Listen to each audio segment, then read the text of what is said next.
ಸತ್ಯಯುಗದಲ್ಲಿ ಶ್ರೀ ಮಹಾವಿಷ್ಣುವಿನ ಎದೆ ಮೇಲೆ ಒದ್ದು ಭೃಗ ಮಹರ್ಷಿ ವಿಷ್ಣುವಿನ ತಾಳ್ಮೆ ಪರೀಕ್ಷೆ ಮಾಡ್ತಾನೆ. ತಾಳ್ಮೆ ಪರೀಕ್ಷೆ ಅಂತಂದರೆ ಆತನಿಗೆ ನಾನು ಮಾಡಿದ ತಪ್ಪು ಎಂದು ಅನಿಸುತ್ತೆ. ಅನಿಸ್ದಾಗ ಏನು ಮಾಡ್ತಾನೆ ಅಂದರೆ ಅವನ ಅಹಂಕಾರದಿಂದನೇ ಮಾಡಿದ್ದು ಅಂತ ಅನಿಸ್ದಾಗ ಏನು ಮಾಡ್ತಾನೆ, ಅಹಂಕಾರ ಬಿಡೋಕ್ಕೆ ಏನು ಮಾಡ್ತಾನೆ ಅಂದರೆ ಇದೇ ಅರುಣಾಚಲೇಶ್ವರನ ಟೆಂಪಲ್ಗೆ ಬಂದು ತಪಸ್ಸು ಮಾಡಿ ಹೋಗಿರ್ತಾನೆ. ಇದೇ ರೀತಿಯಾಗಿ ಶ್ರೀಕೃಷ್ಣನಿಗೆ ಯಾರನ್ನು ಏನೋ ಮಾಡ್ತಾರೆ ಅನ್ನೋ ಒಂದು ಯೋಚನೆ ಬಂದರೂ ಆ ಯೋಚನೆ ಮಾಡಿರೋರು ಸಹ ಸರ್ವನಾಶ ಮಾಡ್ತಿದ್ದ ಬಲರಾಮನು ಸಹ ಅವನ ಲಾಸ್ಟ್ ಯಾತ್ರೆ ಟೈಮಲ್ಲಿ ಇಲ್ಲಿಗೆ ವಿಸಿಟ್ ಮಾಡಿ ಹೋಗಿರ್ತಾನೆ. ಹಾಗೆ ಶಿವನಿಗೋಸ್ಕರ ಪಾರ್ವತಿ ಮಹಾತಾಯಿ ಅಪಿತ ಕುಚಾಂಬಳಾಗಿ ಇಲ್ಲೇ ಅವತಾರ ತಾಳಿರ್ತಾಳೆ. ಹಾಗೆ ಇದೇ ಅರುಣಾಚಲದಲ್ಲೇ ಶ್ರೀ ಮಹಾವಿಷ್ಣು ಮತ್ತು ಬ್ರಹ್ಮ ಯಾರು ಶ್ರೇಷ್ಠ ಎಂದು ಜಗಳ ಸಹ ಆಡಿರ್ತಾರೆ. ಈ ವಿಡಿಯೋದಲ್ಲಿ ಈ ತಿಳ್ಕೊಂಡ ಟಾಪಿಕ್ ಏನಂತಂದರೆ ಅರುಣಾಚಲೇಶ್ವರ ಲಿಂಗ ಅಗ್ನಿಲಿಂಗ ಹೇಗೆ ಉದ್ಭವ ಆಯಿತು ಮತ್ತು ಅಲ್ಲಿ ಓಡಾಡ್ತಿರುವ ಒಂದು ಆತ್ಮವಾಗಿ ಓಡ್ತಾ ಗಿಳಿಯ ಕಥೆಯನ್ನು ನಾವು ಈ ವಿಡಿಯೋದಲ್ಲಿ ತಿಳ್ಕೊಳ್ಳೋಣ. ಇಲ್ಲಿವರೆಗೆ ಅರುಣಾಚಲಕ್ಕೆ ಹೋಗಿಲ್ಲ ಅಂತಂದರೆ ಹೋಗಿ ಬನ್ನಿ. ತೆಲುಗಲ್ಲಿ ಚಾಗಂಟಿ ಒಂದು ಪ್ರವಚನ ಹೇಳಿದ್ದಾರೆ. ಅರುಣಾಚಲಕ್ಕೆ ಹೋಗೋ ಮುಂಚೆ ಒಂದು ಜೀವನ, ಹೋಗಿ ಬಂದಮೇಲೆ ಇನ್ನೊಂದು ಜೀವನ ಅಂತ ಹೇಳಿದ್ದಾರೆ. ಅಂದರೆ ಅಷ್ಟು ಪವರ್ಫುಲ್, ಅಷ್ಟು ಪೀಸ್ ಮತ್ತು ಪ್ರತಿಯೊಂದು ಸಿಗುತ್ತೆ ಅಲ್ಲಿ ಅಂತ, ಮನುಷ್ಯಾಂತಿ ಸಿಗುತ್ತೆ ಮತ್ತು ಜೀವನ ಚೇಂಜ್ ಆಗುತ್ತೆ ಅಂತ ಅವರ ಪ್ರವಚನಗಳಲ್ಲಿ ಹೇಳಿದ್ದಾರೆ. ನಾನು ಕೇಳಿದ್ದೀನಿ, ನಾನು ಹೋಗಿ ಬನ್ನಿ, ಒಂದು 2-3 ಟೈಮ್ಸ್ ಹೋಗಿದ್ದೀನಿ. ನೀವು ಹೋಗಿ ಬನ್ನಿ. ಈಗ ಸ್ಟೋರಿಗೆ ಬಂದರೆ ಕತೆ ಅರುಣಾಚಲ ಹೇಗೆ ಉದ್ಭವ ಆಯಿತು ಮತ್ತು ಅದರ ಕತೆ ಏನು ಅಂತಂತಂದರೆ 1000 ವರ್ಷಗಳಿಂದ ಬ್ರಹ್ಮನು ಅವನ ಕರ್ತವ್ಯ ನಿರ್ವಹಣೆ ಮಾಡ್ತಿದ್ದಾನೆ. ಅಂದರೆ ಜನರನ್ನ ಜೀವರಾಶಿಯನ್ನು ಸೃಷ್ಟಿ ಮಾಡೋದು.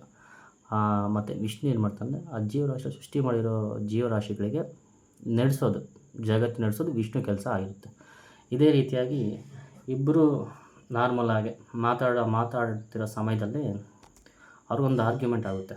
ಯಾರು ಶ್ರೇಷ್ಠ, ನಾನು ಶ್ರೇಷ್ಠ ನೀನು ಶ್ರೇಷ್ಠನ, ಅಂದರೆ ನಾನೇ ದೊಡ್ಡವನು ಅನ್ನೋ ಆರ್ಗ್ಯುಮೆಂಟ್ ನಡೆಯುತ್ತೆ ಇಬ್ಬರಲ್ಲಿ ಒಬ್ಬರು. ಆವಾಗ ಬ್ರಹ್ಮನ್ ಹೇಳ್ತಾನೆ, ನಾನು ಸೃಷ್ಟಿ ಮಾಡಲ್ಲ ಅಂದರೆ ಜೀವಗಳೇ ಇಲ್ಲ ಅಂತ ಬ್ರಹ್ಮನ್ ಹೇಳ್ತಾನೆ.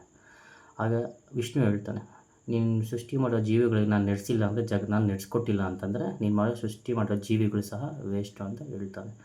ಆಗ ಅವ್ರ ಆರ್ಗ್ಯುಮೆಂಟ್ನ ಒಂದು 1 hour ಆದರೂ ನಡೀತಾನೆ ಇರುತ್ತೆ. ನಡೀತಾ ಇದ್ದಾಗ ಎಲ್ಲ ದೇವರು ಸ್ವಲ್ಪ ಬೇಸರ ಮಾಡ್ಕೊಂಡು ಯಾಕೆ ಇವ್ರು ಹಿಂಗೆ ಕಿತ್ಲಾಡ್ತಾವ್ರೆ ಅಂತ, ಇನ್ನು ಯಾರು ನಿಲ್ಸೋರಿಲ್ವಾ ಅಂದಾಗ ಶಿವನು ಅವ್ರ ಮಧ್ಯೆ ಅಗ್ನಿಲಿಂಗ ಆಗಿ, ಅಂದರೆ ಅಂತ್ಯ ಇಲ್ಲದ ಲಿಂಗ ಅಗ್ನಿಲಿಂಗ ಆಗಿ ಮಧ್ಯ ಪ್ರತ್ಯಕ್ಷ ಆಗ್ತಾನೆ. ಪ್ರತ್ಯಕ್ಷ ಆದಾಗ ಅವರು ಅದು ಏನು ಕಿತ್ಲಾಡ ಅಂತ ಗೊತ್ತಾಗುತ್ತಿಲ್ಲ. ಅದಕ್ಕೆ ಶಿವನು ಹೇಳ್ತಾನೆ, ನಾನು ಯಾರು ಇಲ್ಲಿದೆ, ಇದು ನಾನು ಅವತಾರ ಮಾಡೋ ಲಿಂಗ ಆಯಿತು, ಅಗ್ನಿಲಿಂಗ ಸ್ಟಾರ್ಟ್ ಆಗಿದೆಯಲ್ಲ, ಇದು ಎಲ್ಲಿ ಸ್ಟಾರ್ಟ್ ಆಗುತ್ತೆ ಮತ್ತು ಇದು ಎಲ್ಲಿ ಅಂತ್ಯ ಆಗುತ್ತೆ, ಎಂಡ್ ಆಗುತ್ತೆ ಅನ್ನೋದು ಯಾರು ಹೇಳ್ತಾರೋ ಅವರೇ ಶ್ರೇಷ್ಠ ಅಂತ ಇಬ್ಬರಿಗೂ ಹೇಳ್ತಾನೆ.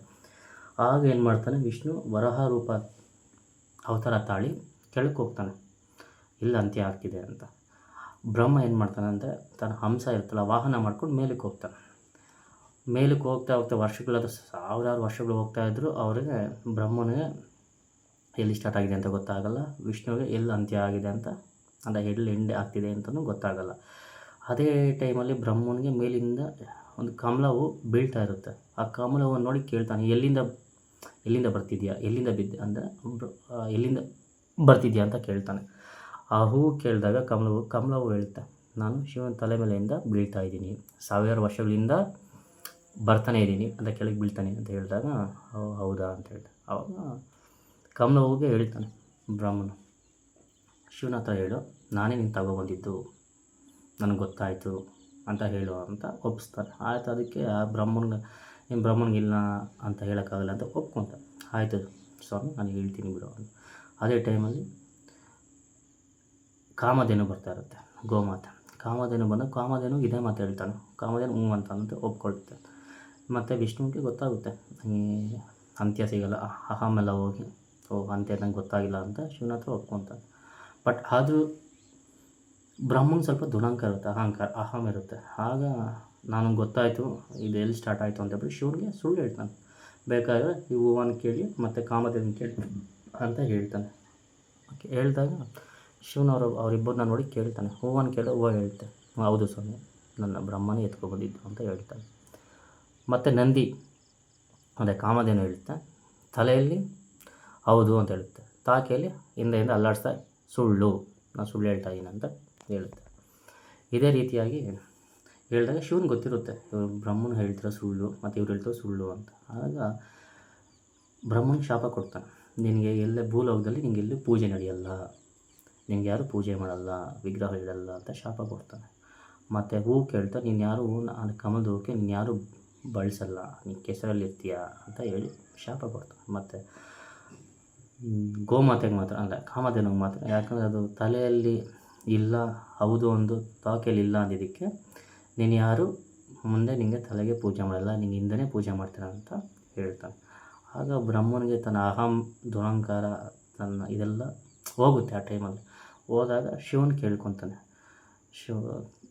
ನೀನು ಈ ನನ್ನ ಅಹಂನ ನನ್ನ ದುರಹಂಕಾರನ ನೀನು ಅಗ್ನಿರೂಪ ತಾಳಿ ಅದನ್ನು ನಾಶ ಮಾಡಿದೆ, ಅದರಿಂದ ನೀನು ಭೂಮಿಯಲ್ಲಿ ಅಗ್ನಿಲಿಂಗವಾಗಿ ಉದ್ಭವ ಆಗಬೇಕು ಅಂತ ಕೇಳ್ಕೊತಾನೆ.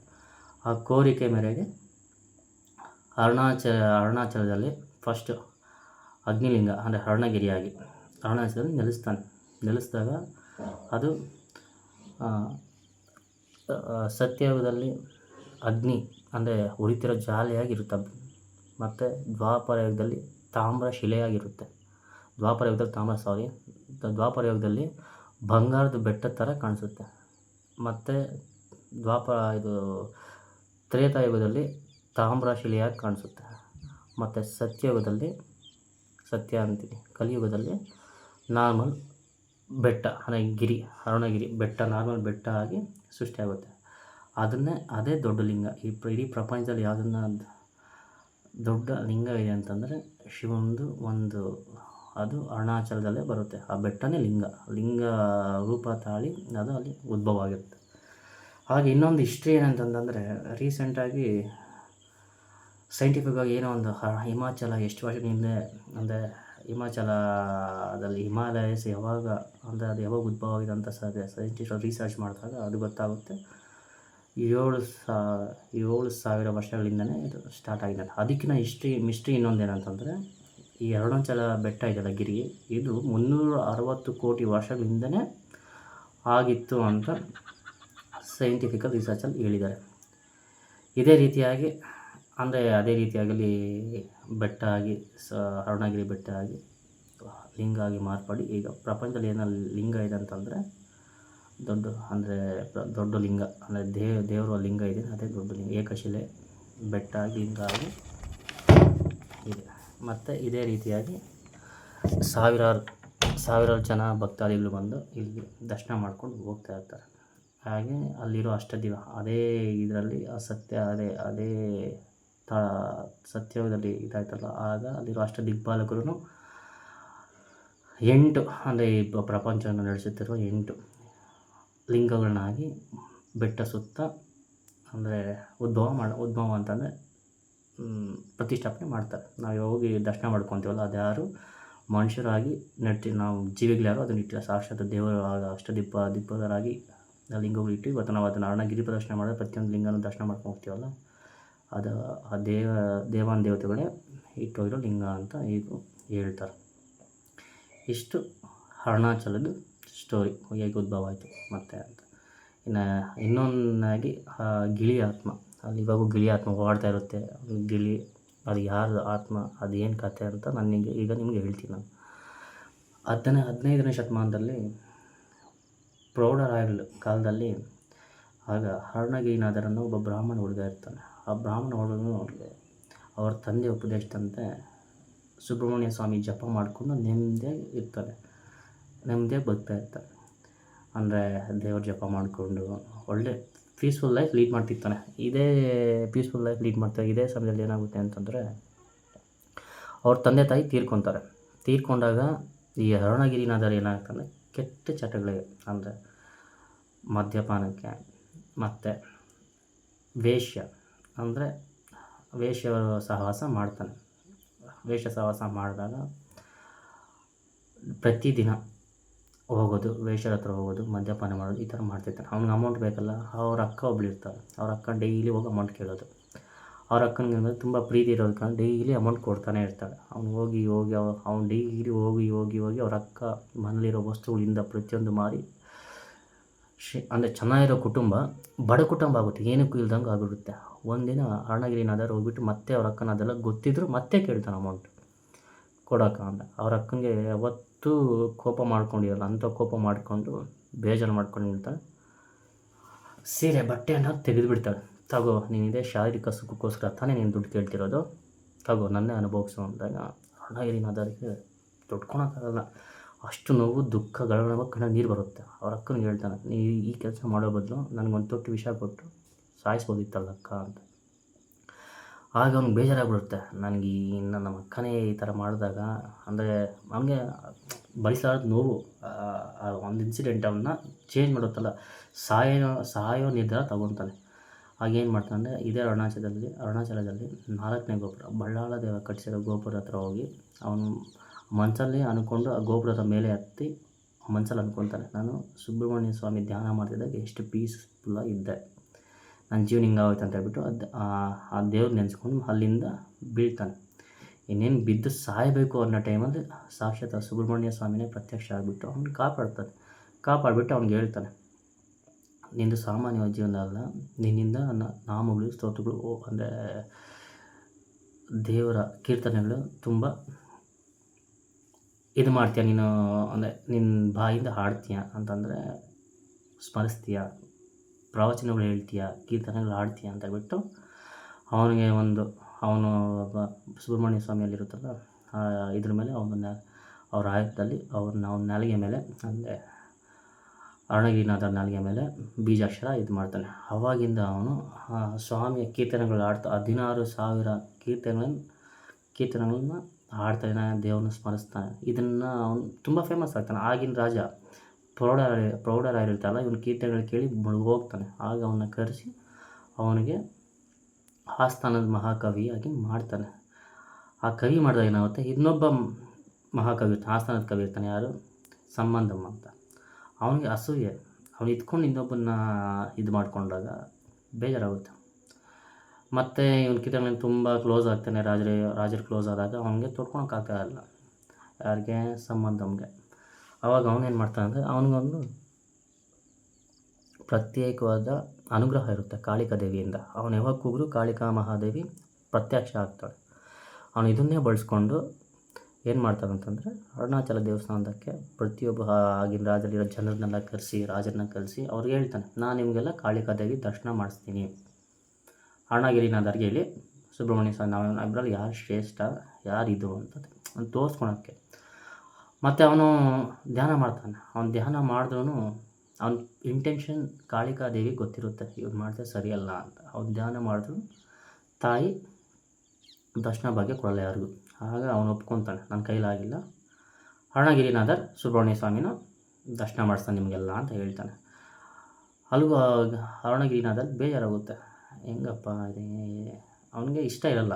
ಆದರೂ ಇವನು ಸಂಬಂಧ ಇಟ್ಕೊಂಡು ರಾಜರಿಗೆ ಹೇಳ್ತಿರ್ತಾನೆ, ಇಲ್ಲ ಅವನಿಗೆ ಶಕ್ತಿ ಇದೆ, ಇದು ಮಾಡಿಸ್ತಾನೆ ಹೇಳು ಅಂತ ಸ್ವಲ್ಪ ಕಿವಿ ಮಾತು ಹೇಳಿದಾಗ, ಇನ್ನು ರಾಜರು ಹೇಳಿದಾಗ ಅರುಣಗಿರಿನಾಥರು ಹೇಳ್ತಾರೆ, ಇಲ್ಲ ನೀವು ಆ ತಂದೆ ದೇವ್ರ ದರ್ಶನ, ಸುಬ್ರಹ್ಮಣ್ಯ ಸ್ವಾಮಿ ದರ್ಶನ ಅಂದರೆ ಅವ್ರನ್ನ ದರ್ಶನ ಮಾಡೋಕ್ಕಾಗಲ್ಲ, ಅಂದರೆ ಅಷ್ಟು ಪವರ್ಫುಲ್ ಬೇಡ ಅಂತ ಹೇಳ್ತಾನೆ. ಆದರೂ ರಾಜರು ಬಿಡಲ್ಲ, ನಾವು ಮಾಡಲೇಬೇಕು ದರ್ಶನ ಅಂದಾಗ ಅರುಣಗಿರಿನಾಥರು ಏನು ಮಾಡ್ತಾನೆ ಅಂತಂದರೆ, ಆ ದೇವ್ರಿಗೋಸ್ಕರ ಪೀಸಾಗಿ ಮನಃಶಾಂತಿಯಾಗಿ ಆ ದೇವ್ರ ದರ್ಶನ ಕೊಡೋ ಥರ ಒಂದು ಕೀರ್ತನೆ ಆಡಿದಾಗ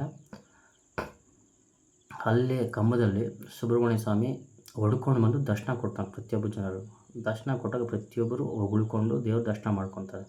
ಬಟ್ ಹತ್ತಿರದಿಂದ ಪ್ರೌಢರಾಯರು ಆ ರಾಜರು ಹತ್ತಿರದಿಂದ ನೋಡೋದ್ರಿಂದ ಅವ್ನ ಕಣ್ಣು ಹೋಗುತ್ತೆ.